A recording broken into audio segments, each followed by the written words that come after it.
नीतीश कुमार 2024 की लड़ाई को जीतने के लिए लगातार गैर बीजेपी नेताओं से मुलाकात कर रहे हैं, उनके खिलाफ मुहिम चला रहे हैं। इसे लेकर दिल्ली से लेकर पश्चिम बंगाल तक की यात्रा अब वो कर चुके हैं। 24 अप्रैल 2023 को बिहार के मुख्यमंत्री नीतीश कुमार की यूपी के पूर्व मुख्यमंत्री अखिलेश यादव से मुलाकात हुई। इस मौके पर बिहार के डिप्टी सीएम तेजस्वी यादव भी मौजूद थे। इस मिलन को पॉलिटिकल एक्सपर्ट्स अपने अपने चश्मे से देख रहे हैं, लेकिन वे इतना तो मानने लगे हैं कि नीतीश कुमार ने अखिलेश यादव से मिलकर कई संदेश एक साथ दिए हैं।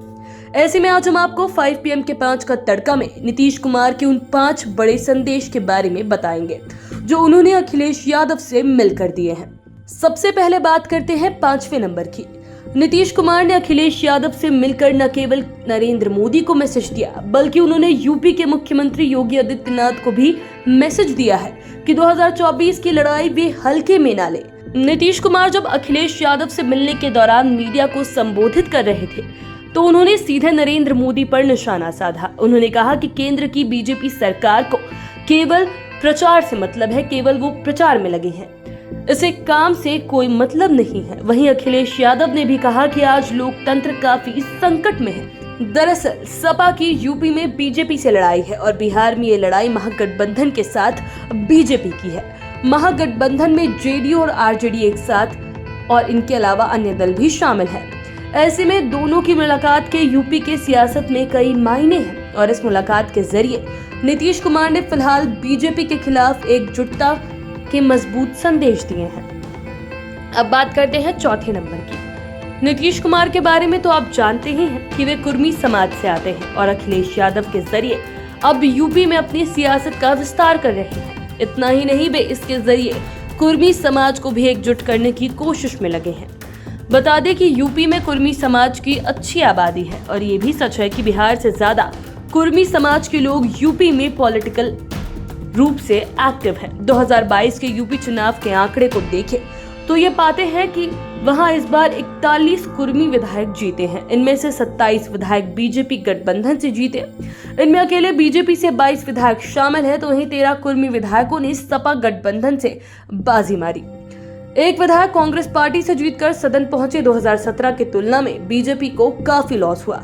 एनडीए और बीजेपी से कुर्मी वोट छिटक कर अखिलेश यादव की पार्टी में चले गए। 2017 में सपा के पास कुर्मी समाज के केवल 2 विधायक थे। इस लिहाज से सपा ने इस बार बीजेपी के मजबूत वोट बैंक में जोरदार सेंध लगाए और इसका फायदा गठबंधन से नीतीश कुमार को भी होगा। अब बात करते हैं 3रे नंबर की। अखिलेश यादव से मिलकर नीतीश कुमार ने ये भी मैसेज दिया कि बिहार की तरह यूपी में भी माय समीकरण को मजबूती मिलेगी। उनके साथ तेजस्वी यादव के भी यूपी जाने के यही संकेत थे। दरअसल बिहार में जिस तरीके से maximum Yadav vote bank RJD के साथ है, उसी तरीके से यूपी में ये वोट बैंक सपा के साथ है और विधानसभा चुनाव में ये देखने को मिला भी। 2022 के विधानसभा चुनाव में यादव समाज से कुल 27 विधायक बने हैं, जिनमें से केवल अखिलेश यादव की पार्टी में 24 विधायक जीते हैं। बीजेपी से महज 3 विधायक यादव समाज से हैं, बाकी किसी भी पार्टी से यादव उम्मीदवार नहीं जीते। तो वहीं मुस्लिम समुदाय का भी कॉम्बिनेशन जो है उसकी यही स्थिति है। मुस्लिम समुदाय के कुल 34 विधायक जीते हैं यूपी चुनाव 2022 में। इनमें से 32 विधायक सपा से हैं। ऐसे में अंदाजा लगाया जा सकता है कि सपा के पक्ष में कितना मजबूत है माय समीकरण। यदि गठबंधन बनता है तो ये समीकरण देश के लेवल पर भी मजबूत होगा और यूपी में और अधिक रंग लाएगा। अब बात करते हैं 2रे नंबर की।